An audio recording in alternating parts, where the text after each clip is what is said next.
No wonder that the sun never set on the British Empire, because even God couldn't trust the English in the dark. India's share of the world economy when Britain arrived on its shores was 23%.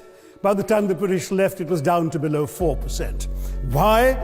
Simply because India had been governed for the benefit of Britain. Britain's rise for 200 years was financed by its depredations in India.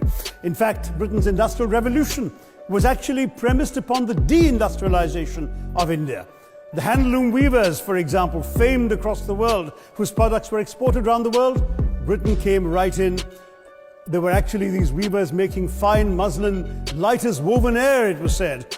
And Britain came right in, smashed their thumbs, broke their looms, imposed tariffs and duties on their cloth and products, and started, of course, taking the raw materials from India and shipping back manufactured cloth, flooding the world's markets with what became the products of the dark and satanic mills of Victorian England.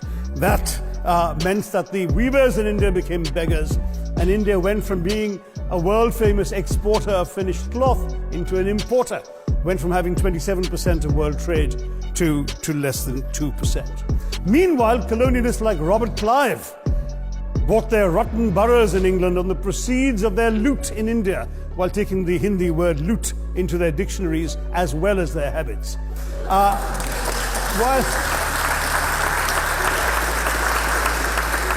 And the British had the gall to call him Clive of India, as if he belonged to the country, when all he really did was to ensure that much of the country belonged to him.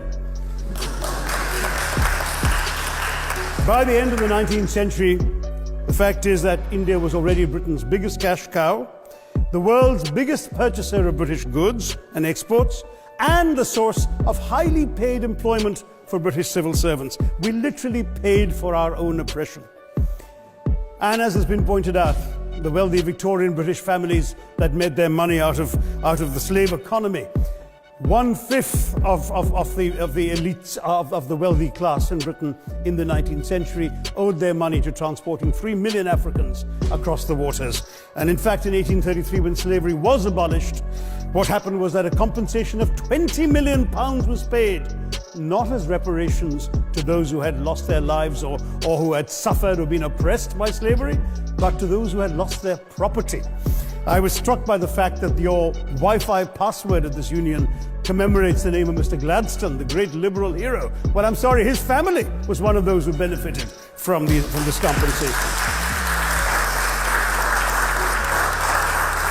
Staying with India, between 15 and 29 million Indians died of starvation in British-induced famines. The most famous example, of course, was the Great Bengal Famine during the Second World War, when 4 million people died because Winston Churchill, deliberately as a matter of written minuted policy, proceeded to divert essential supplies from civilians in Bengal to sturdy Tommies and Europeans as reserve stockpiles.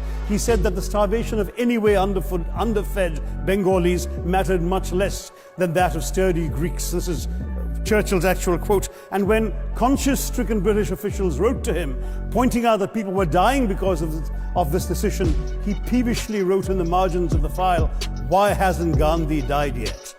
So all notions that the British were trying to do their colonial enterprise out of enlightened despotism, to try and bring the benefits of colonialism and civilization to the benighted heathen. I'm sorry, Churchill's conduct in 43 is simply one example of many that gave a lie to this myth.